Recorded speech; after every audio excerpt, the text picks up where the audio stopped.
Masyarakat Jawa di masa lampau meyakini Gunung Semeru menjadi tempat bersemayamnya para dewa setelah memindahkannya dari Kahyangan untuk memaku Pulau Jawa yang saat itu terombang-ambing di tengah samudera.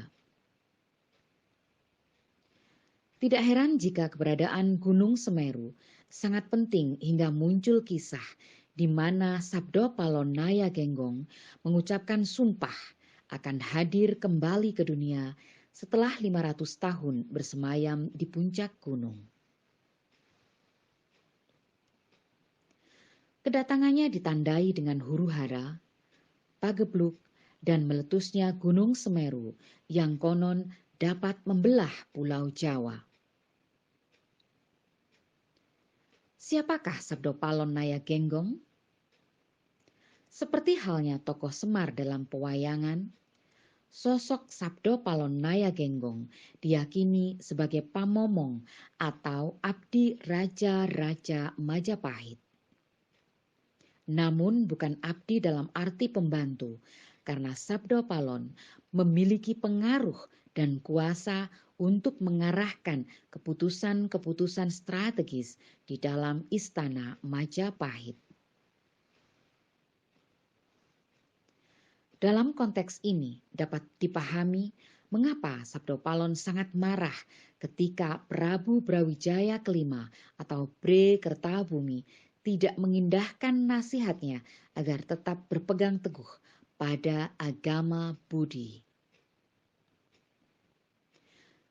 Sabdo Palon kemudian naik ke Gunung Semeru, versi lain menyebutkan Gunung Lawu, hingga ke Swargaloka, tempat kediaman para dewa.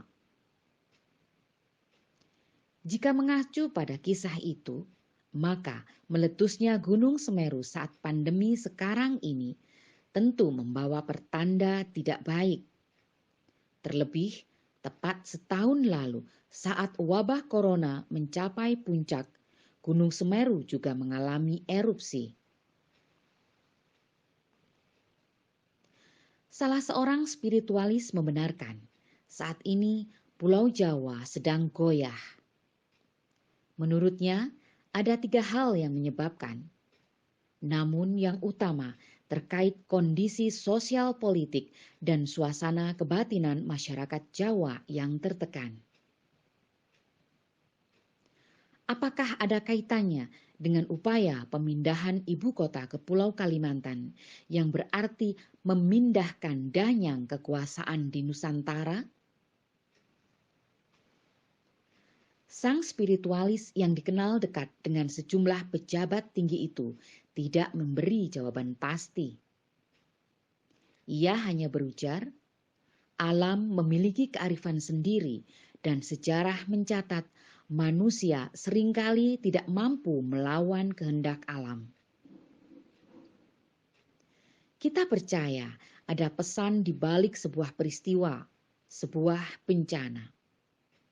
Namun, jika melihat sejarah secara utuh tanpa diimbuhi kebencian, eksistensi Sabdo Palon sendiri meragukan karena dikaitkan dengan versi yang tidak tepat, yakni runtuhnya Majapahit setelah mendapat serangan dari kerajaan Islam Demak Bintoro. Seperti ditulis dalam serat Darmo Gandul, setelah berhasil membangun kerajaan Demak, Raden Fatah melancarkan serangan ke kerajaan Majapahit yang masih dikuasai Prabu Brawijaya kelima yang notabene ayahnya. Penyebabnya menurut Darmo Gandul karena Brawijaya kelima menolak memeluk agama Islam yang saat itu merupakan agama baru di tanah Jawa.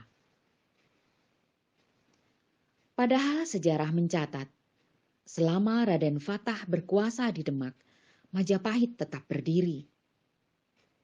Darmo Gandul mencampur aduk pengertian antara Bre Kertabumi dengan Dyah Rana Wijaya sebagai orang yang sama dan menjadi penguasa terakhir Majapahit.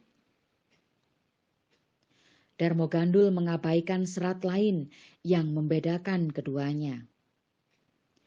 Bahkan Rana Wijaya sebenarnya adalah menantu Brawijaya kelima.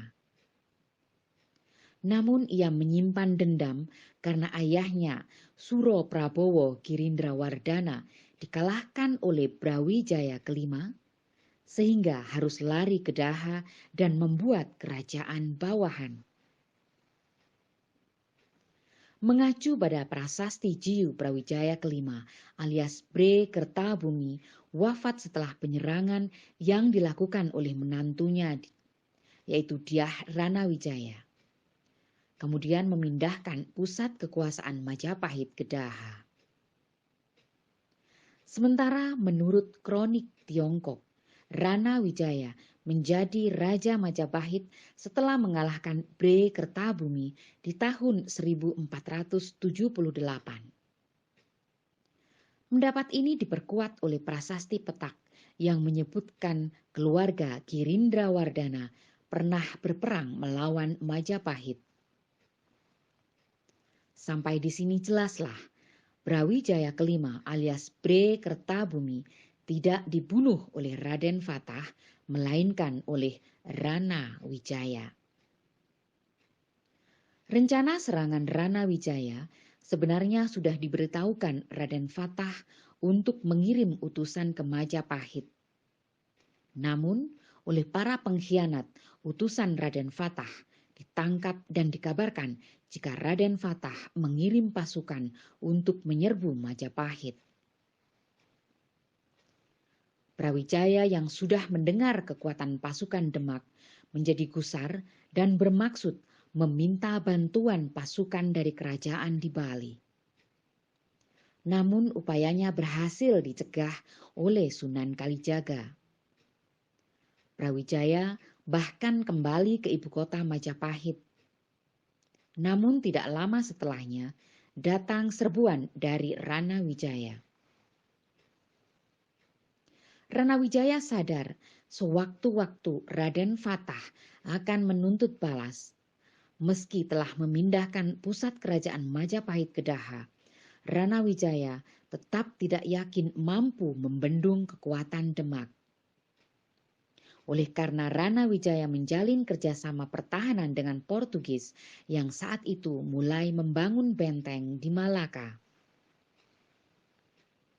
Tahta kerajaan Demak kemudian diserahkan kepada Raden Trenggono setelah Dipati Unus gugur ketika menyerang Portugis di Malaka. Di bawah komando Raden Trenggono pada tahun 1527, pasukan Demak menyerang Daha hingga luluh lantak. Dyah Rana Wijaya tewas dalam peperangan sekaligus menandai berakhirnya kerajaan Majapahit maupun penerusnya. Hal ini diperkuat dengan adanya serat Babat Sengkolo yang menyebut kerajaan Kadiri atau Daha runtuh setelah diserang oleh Sultan Trenggono. Dengan demikian, Majapahit runtuh bukan diakibatkan oleh serbuan Raden Fatah karena ayahnya menolak masuk Islam, melainkan akibat serbuan Rana Wijaya. Kita justru berharap meletusnya Gunung Semeru menjadi penanda akan datangnya kabar baik, menjadi penegas akan berakhirnya Pagebluk dan angkara murka segelintir orang yang menggunakan kekuasaan, kedudukannya untuk memperdaya wong cilik. Salam.